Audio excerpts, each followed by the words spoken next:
Hello, everybody, and welcome to East Midtown Manhattan. We're thrilled you're here tonight. My name is Rob Burns. I'm president of the East Midtown Partnership, which is co-hosting this event tonight with SUNY Pride and the National LGBTQ Plus Chamber of Commerce, New York chapter.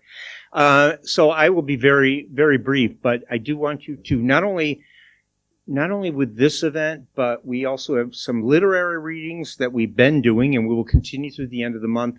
We have it's shaping up to be an amazing Juneteenth concert at Christ Church at 7 o'clock on Monday with the New York City Gay Men's Chorus. We just have a lot of stuff going on this month to celebrate Pride in East Midtown, and we thank you for being part of it.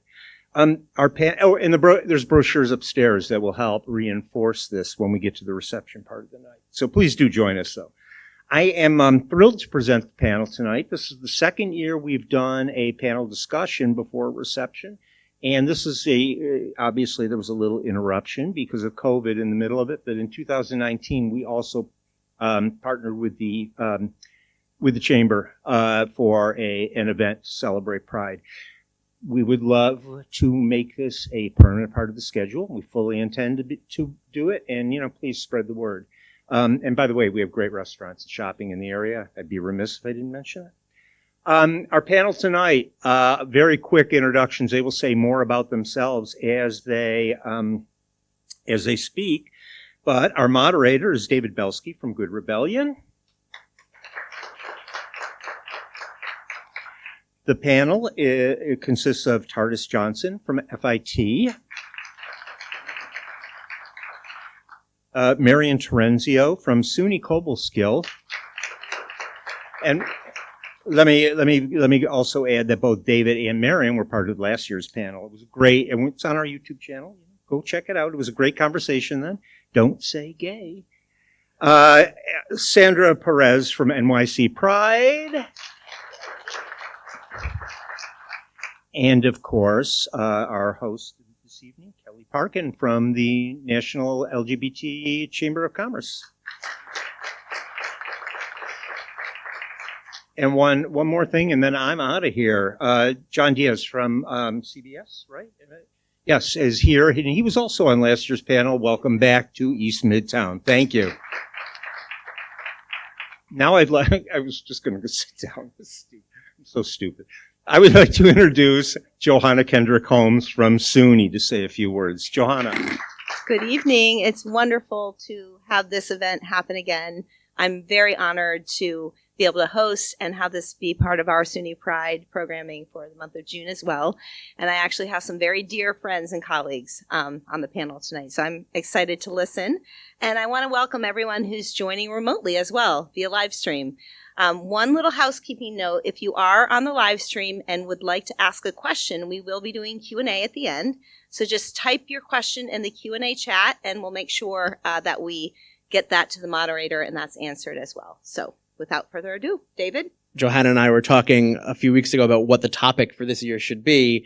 And, the idea is to find the crossroads between higher education, the business community, and Pride. And it was hard to imagine having a conversation about higher education today and not addressing the elephant in the room, which is sort of this war on DEI that we're seeing in so many states across the country. And the idea that it's, for better or for worse, higher ed and the business community have found themselves in very similar crosshairs over the past few months, year, however, wherever you want to measure the starting point from. And the effect that has not only on all of our students, but in particular our LGBTQ students, and our LGBT employees in the business community, and how you go from being an LGBT student to an LGBT employee, and everything that's involved in that. And so really excited to be having this discussion with all of these great folks, about how we address that. So I'm going to ask each of the panel members to sort of introduce themselves a little more in depth, and the only icebreaker question I'll say is just touch on why you think it's important that you and your role should be here tonight. So we'll start with my friend Marion, who we tend to be in these situations a lot together. Thank you, David. Hi, everybody. And I just one of my students who I've had the pleasure of getting to know over the last 6 months or so, who just graduated. So I have to just give you a shout out. Actually, I want to take 2 seconds. Do you mind sharing who you are? Because they're remarkable students. So I'm sorry to put you on the spot. The mic's working? Okay. Hi, I'm Rosanna Catone from SUNY Old Westbury, and I'm the founder and president of OW Rainbow, which is an LGBTQ support group. This is wonderful. Hello, everybody. My name is Jake Iacino. How are you? I'm a proud graduate of SUNY Farmingdale State College, where I was the president of the Student Government Association and a very active member with our Pride Club and with SUNY Pride. Thank you, guys. I wanted to single them out because they're one reason why I'm here. I look to the future, and I feel so lucky that I, in my job as president of a college, is in the presence of students like them, and of course my own students. And every day I learn from them, and every day I say to them, I'm so sorry what my generation has done and what we're leaving behind. And they laugh because they know on some levels I'm teasing, but on another level, it's saying to them, what else may I do? Can I do? So another reason why I'm here is that knowledge is power. Knowledge is power. And it's being hijacked very badly, particularly in higher education. And I've never seen higher ed so flat-footed. This is my 8th year as a president, my 40th year in higher ed, and I see my job so differently than I did 8 years ago.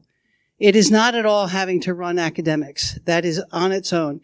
My job is now to understand how I must bring higher education back and show where the courage is for the tools we have in higher ed and how they're being sidelined so quickly. So it's such a pleasure to be here and more to come. Thank you, David. Good evening, everyone. My name is Sandra Pérez. My pronouns are she, her, ella. I am delighted to be here. This is my second go-round with this panel, and I will say that I have a variety of reasons for being here. Number one, I am a proud SUNY alum. I attended University of Buffalo and graduated from SUNY Empire State College, and very proud of that. As are a number of my teammates at the office. You know, we have a lot of SUNY alums there, so very proud of that. The other reason I'm here is as the executive director of New York City Pride, also known as Heritage of Pride. I am very, very much aware of the attacks that are happening in our community. We're seeing it happen throughout the country and throughout the world, really, in terms of the restrictions and the rolling back of basic human rights for our community. So that's obviously one of the reasons I'm here. Part of, Heritage of Pride's mission is to celebrate, educate, advocate, and commemorate. So I think without us doing all of those things, it's just a party, and we don't just want to do a party. So I am here because we know we have to hold open this space, and we have to hold it open for young people, graduates from higher ed, so that we don't see another generation slip back. And this is a pivotal, I think, turning point for our community. Well said, Sandra. So I'm Kellie. I am the I'm the new girl, and I'm sure that's why I'm on the panel, because everyone's kind of curious. What does the new girl have to say? So I just moved here from Florida. Right? I get that a lot. So I am the executive director for the National LGBT Chamber of Commerce, New York. And I'm not new to the work. I was doing that in Central Florida for the last 7 years. And I'm just brand new to New York. So, it's been a lot this year as I'm coming into New York. work and trying to get to know everyone and figure out how things work here, because a lot of it's a little bit different. And also while keeping up on what's happening in Florida, where some of my kids still live, where I have family there, and I have some family that love what's happening there. So it's been a lot, and it feels like a kind of a whirlwind. And I think that's part of the plan, right? Let's just do all of it at once so no one can keep track of all of it. That's kind of how I feel, and it's really unfortunate. And it just breaks my heart to see all of these attacks on all of the DEI issues for corporations, for higher education. There's just a lot. So I'm really excited to be here. If I haven't met you yet, I hope that you'll say hi at the reception later. And if you're online, I hope that you'll reach out. All right. Good afternoon. All right. My name is Tardis Johnson, and like some of the folks on this panel, I am a SUNY brat. I am a graduate of SUNY Albany. SUNY Albany. And I've spent the last 30 years working at SUNY, or working in SUNY, and I currently work at the Fashion Institute of Technology. There are a number of reasons I'm here. One, I got a call. When you get a call from SUNY, you answer. So, Johanna, thank you. New York is who I am. I was born and raised in Brooklyn. But like many others on this panel, there's a battle going on. And I refuse to sit back in silence anymore, because silence is complicity. There's a battle going on. This isn't only about the next generation. This is about everyone who lives right now. Because there is a movement afoot, and it is a coordinated movement to repeal and take back the rights that so many of us have strived for many years, and many of those who came before us. If we're talking LGBTQ, we cannot talk about LGBTQ without talking about Marsha Johnson. We cannot talk about LGBTQ without talking about the Stonewall riots, and we can't talk about LGBTQ without talking about the Mattachine Society. I watched the documentary on Little Richard yesterday. I don't know if you watched it on PBS. Phenomenal documentary. And that added more fuel to my fire to say, we have to fight back. This isn't a pleasant situation. Lives are at stake. And if everyone in this room cares about their fellow human, their fellow American, their fellow global citizen, you will stand up and fight back also. Because this is nothing to play around with. We are in a fight, and we have to fight till the end. So that the next generation and this current generation feel comfort in being who they are and loving their fellow human and their fellow American. Plain and simple. Thank you. If these were your opening statements, I can't wait to hear your closing statements. And I feel left out. You know, I'm one of the crew also. Before I founded Good Rebellion, I worked here in this building for almost a decade at SUNY, and before that, I went to graduate school at SUNY Albany, and before that, I did my undergraduate at SUNY Binghamton. So, part of the crew as well. All right, so let's get started to the meat of the issue. You know, typically, higher education colleges and universities and a company like Bud Light don't have much in common except, you know, the same target audience, students. But, you know, today they're both battling against being too, quote unquote, woke. So Kellie, I want to start with you, from the corporate perspective. You know, what is this whole woke thing, and why are people so pissed off about it? I don't think we have enough time to fully dive into that. You know, I'm still trying to figure out how anyone could see woke as a bad thing.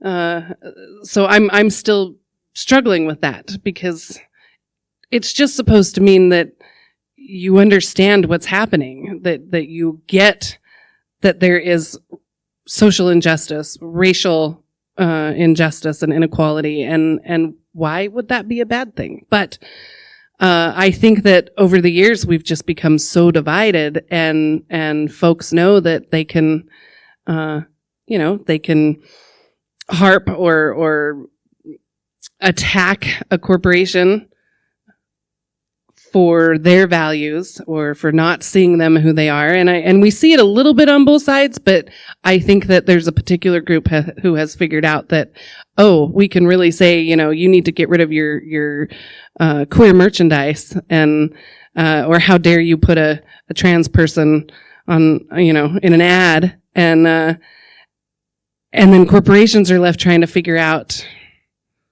you know, where do we go from here? And I've already forgotten the question. You wanted me here. I think you got it. So, Sandra, your job is to basically make sure we're as proud as possible all year long in the city of New York, right? You're our lead cheerleader in some ways. But let's take a step back for a second and put ourselves in the shoes of those who are criticizing the wokeness and the DEI efforts in the community and all of that. Where are they coming from? And is there do they make any good points? Are we able to sort of, and I don't mean like in terms of hating other people, obviously there's no good points there, but is there any logic where they're coming from? Is there a way where we can meet them where they are in some sense from all of the things you see throughout the year? No. Quite frankly, you know, number one, I think we're talking about, and Tardis referenced it. We are looking at a very systematic approach to dismantling DEAI. We are looking at attempts to roll back the gains we've made over the last 20, 30 years, and it is out of fear. There is a numeric majority that does not look like the folks in power. People, and young people especially, are questioning the institutional racism that they see. So for me, you know, I don't know how you compromise on human rights. I don't think you can. I think I used that exact line when I tried to convince my grandfather not to be a Republican anymore. David, can I make a point? Sure. I think something she said resonated with me. And I think it's important that we recognize these forces. But as institutions of higher ed, we should also engage in conversation and education, such that folks understand woke, you know, first it was CRT, right? Critical race theory. Then it became Roe v. Wade, right? It was attack on women. Then trans. And now, you know, DEI initiatives. We have to speak up as educators and folks in higher ed to talk, to really explain what does woke being mean? It's understanding these systematic or these systems of oppression that exist, not only in America, but around the world. And how do we challenge them? We must challenge these systems. And that's what folks are afraid of. They're afraid of losing that power that they have had for generations. Because there's enough room at the table for everyone in this room. We can't squelch or squash dissent. We should talk, we should debate, but we can't give in. Right? And as institutions of higher education, we need to be open to that debate. Speaking of institutions of higher education, Marion, I'm interested if you could share with us sort of what are some of the attacks you're seeing, you know, of course, writ large at higher ed, but also on the ground and a campus in upstate New York. You know, how is this hitting home? Actually, on every level. The bully pulpit of the presidency has been taken away. And the people you have to address is astounding. So let me give you an example. This just happened during COVID with the mask mandate. We lost 400 students because they didn't want to do the vaccination. And somebody said to me, "You okay with that?" I said, "That's where the line in the sand's drawn. I don't care. I'm sorry." They said, "You know, this is an institution and what we stand for." So then the mask mandate came, and I had hundreds of students in the room. And I walk in, you could feel the tension. So I looked around, and I said, "Before we start, let me tell you who I just got off the phone with, and let me tell you who I report to. The chancellor, the governor, the state public health department, the local public health department, your parents, the community, my faculty," and I went on. And I turned to them and said, "Who should I listen to?" Well, there was complete silence in the room. Because how do you answer that? So one thing led to another, and we got through that. Then one student gave a fact, another fact, and they're all different. And I said, stop. And I said, there are 200 of you in this room, and each of you are going to give a fact out of well-intention. And I'm going to believe each of you because you're well-intentioned. So let's back up again. So to that point, and I know you say debate, I'm not sure that's going to work right now, Tardis. When you look at what's going on, and it's the attack on higher ed has been there for years. It even started with McCarthyism. The House of the Un-American Activities Committee. How many know about this committee? Okay. How current is it today? How current is it today? How many people are out there going into high schools and colleges and saying what textbooks and syllabi we should use? That's happening today, right? And what is that called? That's called, anybody know what memory law is? Come on, every hand should be raised in this room. Memory law is what's happening in Florida and everywhere else. They are wiping out the diversity and the DEI because they don't want to lose that America was based on heroism and liberty for all. Now, there's another document I want you to read, okay, because this is the way we have to get back. It's called the 1776 Commission Report. How many of you read it? That is a report. The 1776 Commission was commissioned by President Trump in 2020. And when you read the report, because you talk about validity, we the people, it's based on democracy. Everybody has the right to freedom. Keep reading it. Because they're using the words of the freedom of this country perversely. And it's our job. So right now, how I'm getting my voice back, I'm honoring every student who walks in. We have a Liberty group that's starting up, and I stopped and I talked to them. And they were shocked that I talked to them because they know my persuasion. And I said, you have a right to be here. And I walked away, and they said, well, that was cool. I don't like what you're saying, right? But that's another story. But we have to be able to leave room, because if you keep saying and push back, they will come back at you with your own words. Because we don't remember enough of what the commission report's saying, what McCarthyism said, all of that. So today, I am a student of history. And today, I'm able to stand up and talk about academic freedom and to use my voice at the college to say, what are the values that we hold on to? It's a long answer and it's not easy. But that's what I am trying to do right now on campus. By the way, I have parents who tell me, we need to talk to the president because she doesn't know what she's talking about. We will show her the truth. We just have to get in and see her. And of course, my staff's going, yeah, that ain't going to happen. I wouldn't want to be the parent who ends up in your office and gets a reality check. So, Tardis and then Kellie, I want to hear your perspectives on the same question. And it's the fact that these attacks on higher ed are starting to affect the value of the perceived value of a college degree. And, from your enrollment perspective and from your corporate hiring perspective, is there anything higher ed can do to reverse that trend in the short term before it's too late? And what happens if we don't? Well, one of the things I think we need to recognize is that we're having this conversation now, but these attacks have been happening for a long time. Yeah. Where was our pushback when it first started? Right? Where was the massive pushback when it first started? In terms of enrollment and the value of a degree, that is a complicated topic, right? Because the value of a degree depends on the individual. Yet at the same time, public institutions, we have an obligation and a duty to really talk about what is the value of a degree from a public institution and how it's not just about being part of a system that feeds industry or corporate America, but it should be an experience that students go through where they become servant leaders or they become leaders that give back to our communities, to whether it's our city or our state. We also need to be transparent about a lot of things. Why does it cost so much? Right? And the value of the degree is not solely based on money. It's based on that academic and intellectual experience that our students are getting, but also that interpersonal experience that our students are getting.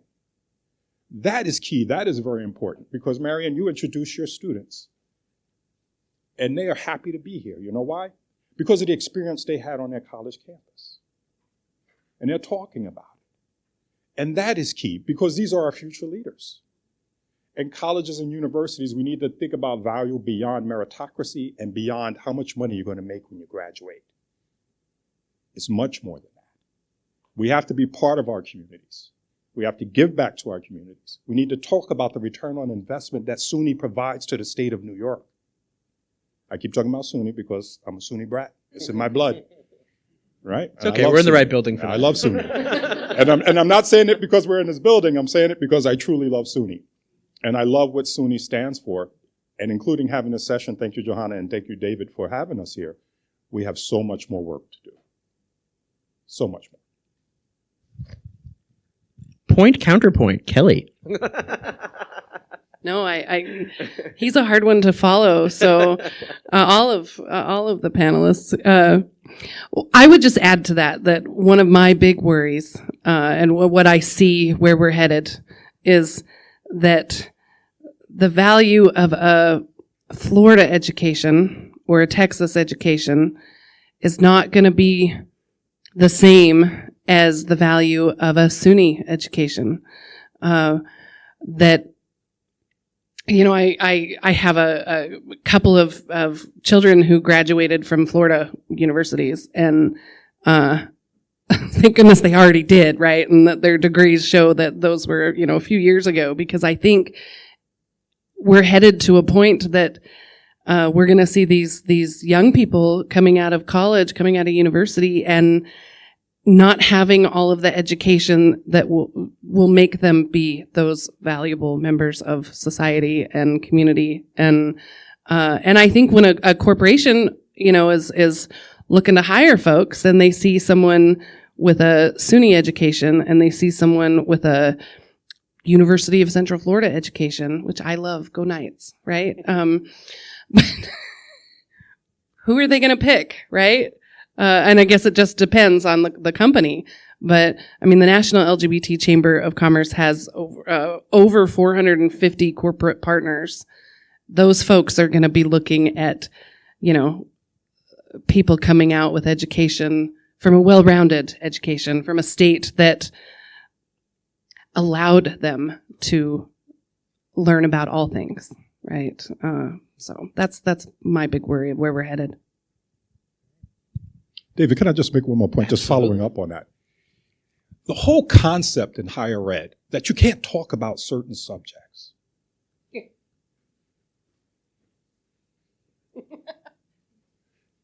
Higher ed is where those conversations should take place, or should take place. Forgive me, I look like a mess, don't I?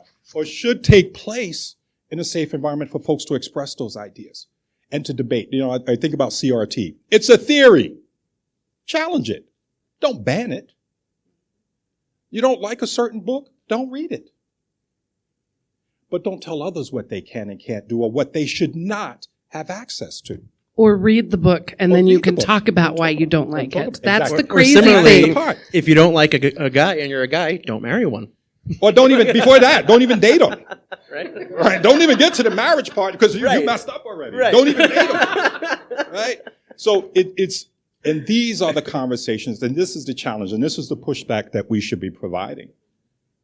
Just the whole concept that on a college campus, there are topics that can't be discussed in certain ways is horrific in 2023. And we have to get that back. And the whole concept of academic freedom. It's not about indoctrination. It's about education. And if there's a concept or a thought or a theory in a classroom that you don't agree with, challenge it. And do it in a way where you're knowledgeable or you gain knowledge. And that's another reason I'm here. I want to learn. I want to hear from all of you. Marion, you schooled me on certain things right away. And then when I'm in the corner outside, I heard you talk about the Powell memo. I read it the other day. Oh, yeah. Interesting memo. It is. All right. So I'll shut up now. Well, let me go off of that because I warned Kelly that was going to talk about Lewis Powell because he was an attorney before he became a justice of the Supreme Court, a Democrat on top of this. Did a private memo to the United States Chamber of Commerce to say how to bring down higher ed and how to elevate the economy and economics and corporations. It's actually the blueprint that's being used today with many corporations. And then the other thing, because I do want Kelly to respond to this too, academic freedom. Let me be clear, all right? Academic freedom is not free speech. Academic freedom is a very deliberative, very scholarly, very examines everything before we make statements. It is a scientific method that every discipline follows. And peers say whether or not that theory or paradigm has merit. So let me be clear. What's happening is we're allowing others to come in with opinions and whatever they want to with laws and say, no, no, no, no. To your point, Tardis, critical race theory is just a scapegoat of them saying that to be intellectual and to be curious, we don't want that. Because then you're going to find out that our history really is as bad as you're finding out. Okay? And that's the piece that we in higher ed have to make sure stays paramount. But Kelly, I want to hear. Okay, yeah, I'll just make it very clear that the National LGBT Chamber of Commerce has nothing to do with the U.S. Chamber of Commerce. Totally different organizations. Just want to make that clear. The more you know. Now, and then I will caveat that. So in my work in Orlando, gosh, it's probably been 4 or 5 years ago now, I did do something very similar to this with the U.S. Chamber. The U.S. Chamber Foundation, which is part of the U.S. Chamber of Commerce. And they are trying. They're coming around in some ways. So I will say that. They have a couple members of the LGBT community in higher kind of, I guess, in the executive leadership. So maybe that's helping. But I just wanted to, they're not all bad, but we have nothing to do with them. No, and it's not about being bad or good. And we should, right? We should understand where they're coming from so that we better understand what our work has to do. And I want you to be able to say that because it's critically important what you're doing and what corporations are doing for this country through your organization. So I wanted to give you a plug. Well, I'm very glad you brought up the historical perspective because, Sandra, I'm really interested in hearing your perspective on the idea that, it's hard not to draw parallels between, the time of Stonewall and the attitudes towards the LGBTQ community, being accused of grooming children, all of that kind of stuff. It's as if we're repeating history now. What lessons can we learn from then that we can apply now? That is such a good question. Thanks. Goodness gracious, it's been fun following this conversation. I've been doing this work a long time, and I've done it in a variety of different sectors. I'm also the product of a New York City public school teacher and a union organizer, born and raised in the Bronx. So for me, I just see history repeating itself, right? This is nothing new. It is perhaps bolder than people are accustomed to. Perhaps we've become really complacent. I think in the LGBTQ community, the concept of having marriage equality was considered like the end result. Well, if that's not your thing, there's a lot more to the movement than that. So for me, this moment in time is a moment that we can actually look back and see and recognize the mistakes we made. In the LGBTQ movement, it was about marginalizing Black trans women. Once again, the attacks are most directed at the least and the most vulnerable within our community. And at that time, the majority of the movement was white, and they stepped back from our community. So there has been a fracture.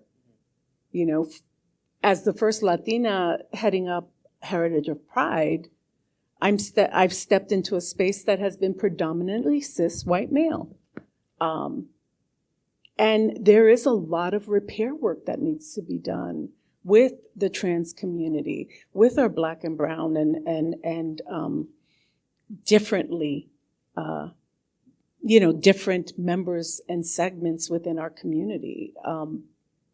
But I think that's the opportunity, right? That's the opportunity to say, okay, we know this playbook. We know what's going to happen. This time, what we have to do is stand together.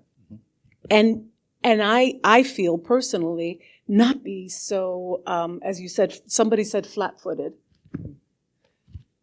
We are reacting to dog whistles. We are reacting. We are not leading. And I think for organizations like New York City Pride, any LGBTQ organization, you have to be leading. Higher ed has to be leading. The one thing I will ask my fellow panelists, what I did not hear in our last, in the answers that were forthcoming about what do we do to combat this, I didn't hear anything about reaching out to the most marginalized students. Mm-hmm. Because they have traditionally been kept out of the loop. That's your workforce. That's your strength. So for me, it's all part of a whole. We need to be looking at the past. We need to really be very clear-eyed about what our goals are when we set forth to do any kind of programmatic activity, any kind of initiative. Because otherwise we're just responding to dog whistles and we're chasing our tails. So, may I piggyback off of that? Because thank you. The thing that we're also dealing with on campuses is you've got all of this assault that you've got to figure out and make sure how you respond and keep your institution moving. Institutions, the competition is fierce in terms of enrollment. So what do we do with that? But the other piece of this is, as we're trying to make structural change, we're also getting pushback from everybody, right? So this is what happened. I'm going to tell you a story with my students of color. And I don't mind telling you because it's a lesson learned, and I am humbled by them every time I'm with them. We allowed them to bring their Greek societies on campus because it was very important to their identity and who they were. I made a major mistake. I made two major mistakes. First of all, I had a zone, what I call the safety zone, where I could meet with them when I first got there because the community did not want these students to have a society. But I needed to find out who they were and what they were about. So we met. And I said to the community, we're going there.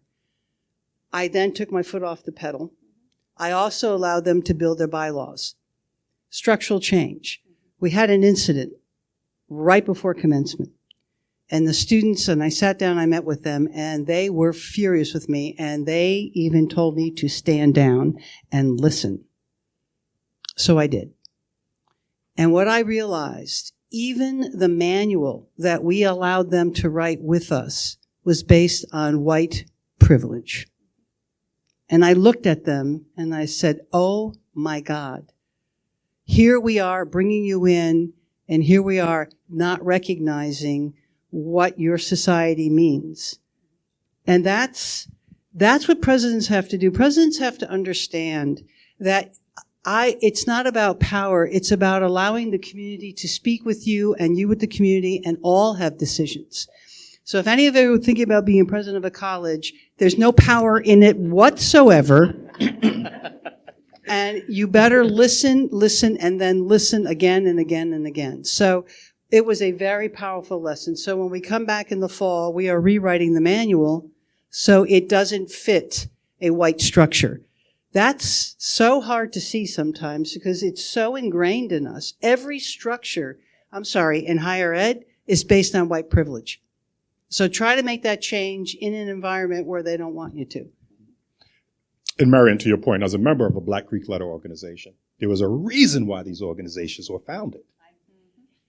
Right? They were founded not only as support mechanisms, but also at a time when blacks were relegated to certain colleges and universities.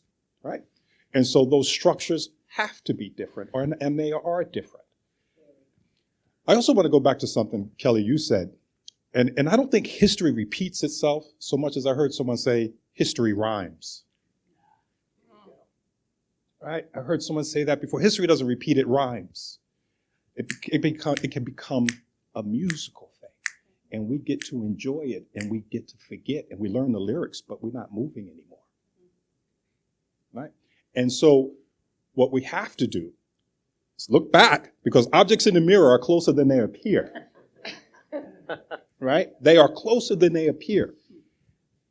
What really has changed, even after marriage equality? Did anything, we got marriage equality, but did the hatred change? Did the fear change? Did the ignorance change?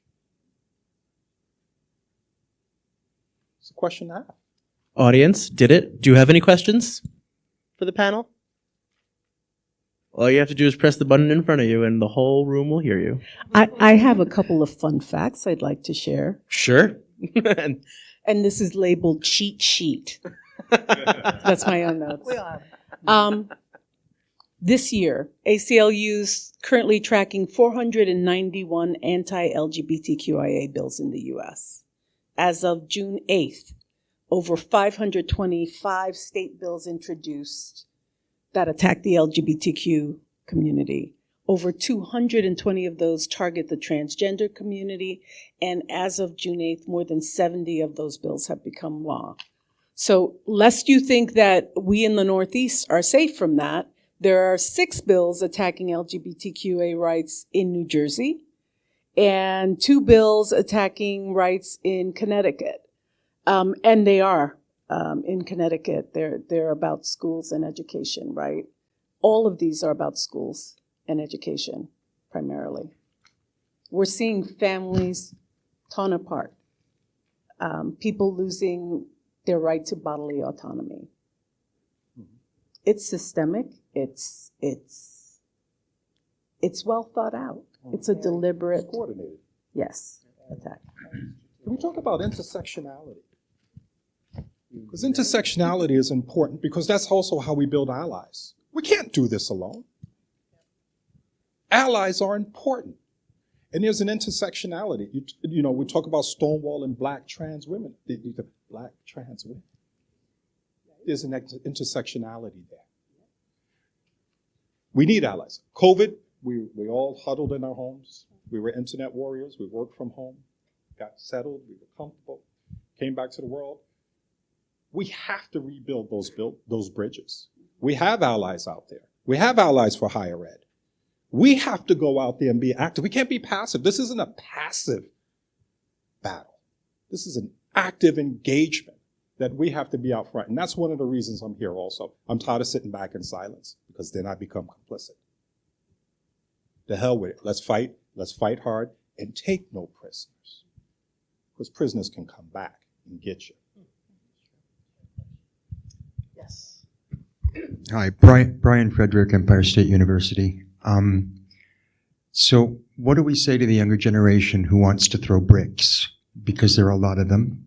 And I personally come from a generation, my family, that would have condoned that behavior as well. I mean, I feel like giving bricks out for Pride this year, with bows on them. So what do we tell the younger generation who wants to throw bricks? And also,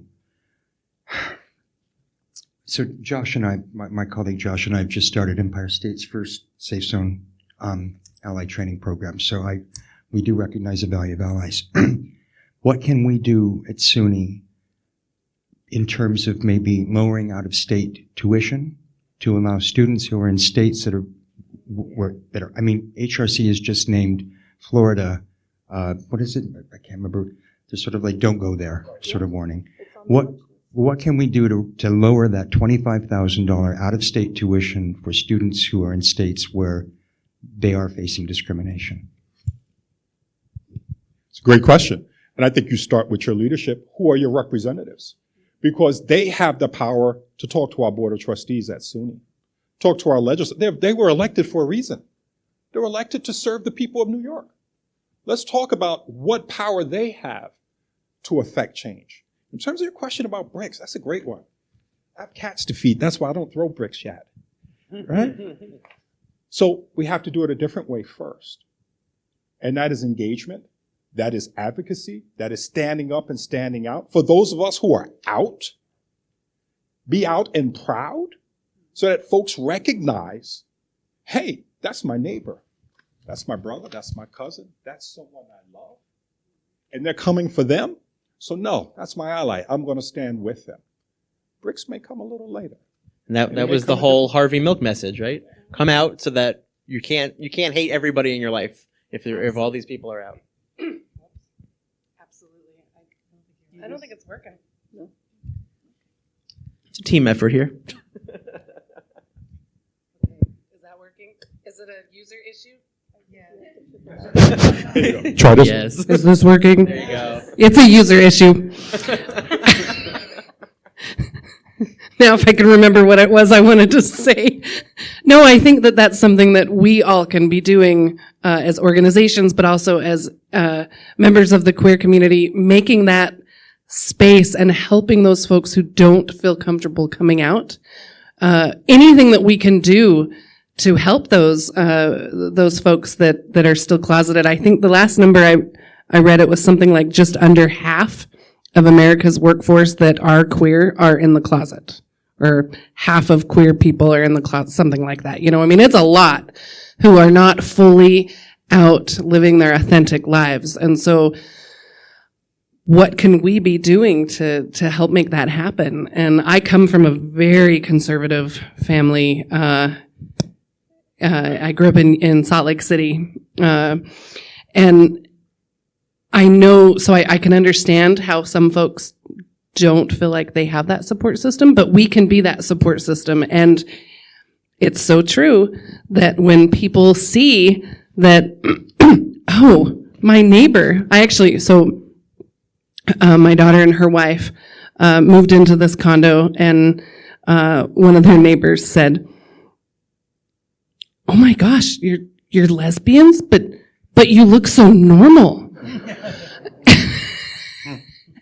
But, you know, so just live your life, right? But as you're meeting people, they are changing misconceptions and helping people come to terms with, you know, that not everybody in this world is like them, and that's totally okay.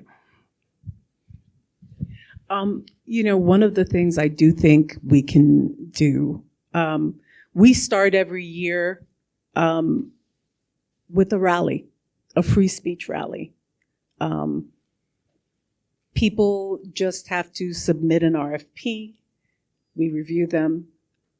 We put people on stage, and we're going to have our rally this Saturday at 4 p.m., 154 Christopher Street, where it all began. But I do think that's part of how we get more young people involved, right? This transition, this panel from perhaps a student union club or organization mobilizing that or recognizing that they have a role to play is really important. For organizations like New York City Pride, our job is to look out for those organizations, those new people who are coming into the space, and creating opportunities for them to evolve not the way they should, you know, not in my preconceived notion of what activism looks like. But I do think there's a whole cadre of young people who we are behind, actually, who are well, you know, they're out there, they are doing the work, they are leading the charge. My role, I think, is to figure out, how do we support you in your advocacy? Thinking about the bricks and And how she'd like a few. right? Well, I actually took up karate. I'm a 3rd degree black belt, and that helped out a lot. I have never known this about you. Oh yeah, I had to use it once in Paris. My skills, but I mean, I'm teasing on one level. But we've got to help the students channel the anger, give them the tools, like the things that I was saying today, to understand where this came from, where can we make change, and where are we not, again, flat-footed, because that's what happens. They are very good at what they do. They're very coordinated. They want us to get that angry because they know that then they could use it against us. How do you channel that to help the students? Like my students were very upset with me, and I allowed them to do what they had to do. They threw bricks at me, metaphorically, right? We have to allow that. We have to allow for the conflict that's before us, because if we don't, as leaders, we can't help them channel it, and we're going to be just as bad. You've got to understand this is insidious. It's been there a long time, and if you do any of the research that we all should do, whether it's the commission or whatever other documents we talked about, you will see in there the playbook. So get our students to get to a spot where they can then build tools. I have a simple one. I can't stand when people say I don't like. So somebody says I don't like liberals. I said, can I ask you a question? Okay, I get that. Can you tell me why? Too many times people pontificate and they can't give you an answer because they're getting filled in their head with so much stuff that they don't know the answer. Or, by the way, we're one of the campuses that we're supposed to get asylum seekers. You want to see the vitriol and the hatred that went in my community? So this is a true story. So the mother-in-law of one of my people who report to me said to him, there's FEMA trailers on SUNY Cobleskill campus. And he said, no, there's not. But she said, yes, it's in Facebook. No, I'm serious. So you've got to understand what I just said and that reality of that. Yeah. David, can I also make a point? You mentioned students. Let's keep in mind, folks, and this is something that I think about and that resonates with me, and that is that college isn't for everyone. Your traditional 4-year or 2-year college isn't for everyone. So whether it's students or young people in the community, we have to get involved in our community politics. It goes beyond the walls of academia, because there are young people and older folks who are struggling, who aren't on our college campuses, and what are their resources, and how can we be there for them also and make them allies and part of the movement. We have to wrap up. Questions? I'm so sorry. No, we got to it's wrap fine. it up. I want to make sure we get. We one could more keep question talking in. all I night, know. but we gotta have these This has been conversations. fantastic. Are there at any the good reception. questions from the audience before we? Yes. Just press the button in front of you. There we go. Marion, could you talk a little bit more about the incident you described earlier involving the sororities and fraternities? Exactly what it was specifically that made the black sororities and fraternities feel oppressed? We can do that at the reception because I don't want to take up time, and I'll be more than happy to share. It was a complete misinterpretation on my part. I caused it, and I'll tell you more about that. Love that though. User error. Sorry. I love that though, because we have to own it. I screw up all the time. And I think it's just best to acknowledge it and then move on and keep trying to do the very best that we can to be allies to everyone, right? We are allies. I can be an ally to you and you to me. And, I think that as you mentioned, the numbers add up, that all of our minorities are a majority. And so we do all need to be working together. I say own it and learn from it. Yes, absolutely. Own it and learn from it. And that can be painful, but we have to learn from it. Okay, bring your questions upstairs. We're going to wrap it up with a final. I know everyone's been waiting. They heard your introductory statements. They want your closing statements. And we're going to frame it with, do things get worse before they get better? And where the hell do we go from here? Okay. Oh. Yeah, I'll go real quick. Kelly, go. Our young people, I know that there is, some of our young folks are part of the burn it down crowd, the brick throwing. But across the board, I have so much confidence in our young folks. We are going to get through this. I think it is going to get a little worse before, but I think that, I think the younger generations are really they're going to get us through this. I think we have to own part of it and say, if it gets worse, we allowed it to get worse. Because we didn't step up and step out and fight back. We need to embrace those who want to stand with us, who aren't trying to do some harm to higher ed and to our members of the LGBTQ community. And we also have to remember this great thing that we call America is worth fighting for.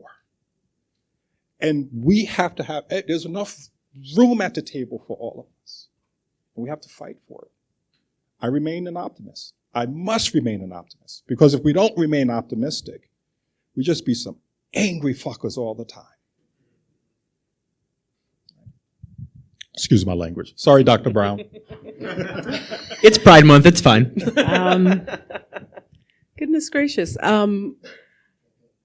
I am going to say that I think we shouldn't solely burden our young people with this.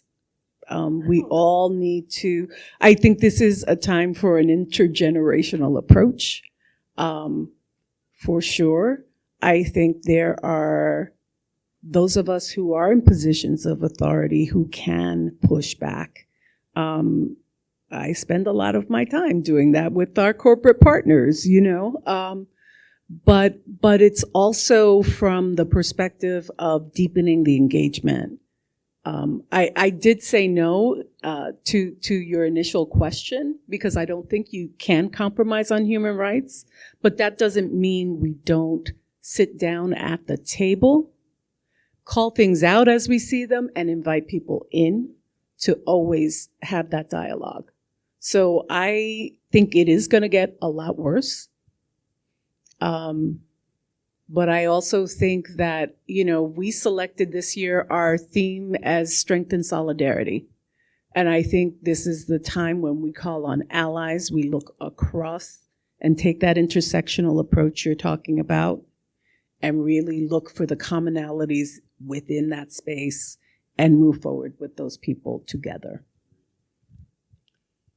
If we continue to use the paradigm we're using now, particularly in higher ed, and the structures you're using now, and we're scared because people say, if you do this, you're going to lose this.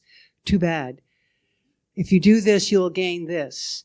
I think we're almost at a precipice to say, we're that close, we've got to jump. And people are afraid we're going to go down rather than up. But we, this generation, these leaders, we must change the structures. If we don't change the structures, we are giving our young people even a harder fight. And we have to be, people say change. Well, change, I don't want to hear the word anymore. I'm a change agent. I don't want to hear the word anymore. Because that's not the focus. The focus is, where do we evolve next? And if we don't figure this out, this human race will not evolve. We will not be able, our young people will not be able to, unless it's throwing the bricks. Unless there's that kind of revolution.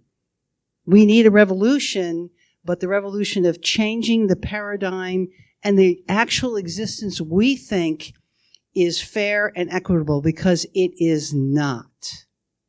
And the more we start recognizing that, the better. Well, there's nothing better than moderating a panel that doesn't want to end. So I want to thank you for your passion and your commitment to this. And I believe everyone can head upstairs to the third floor where there are treats and beverages alike.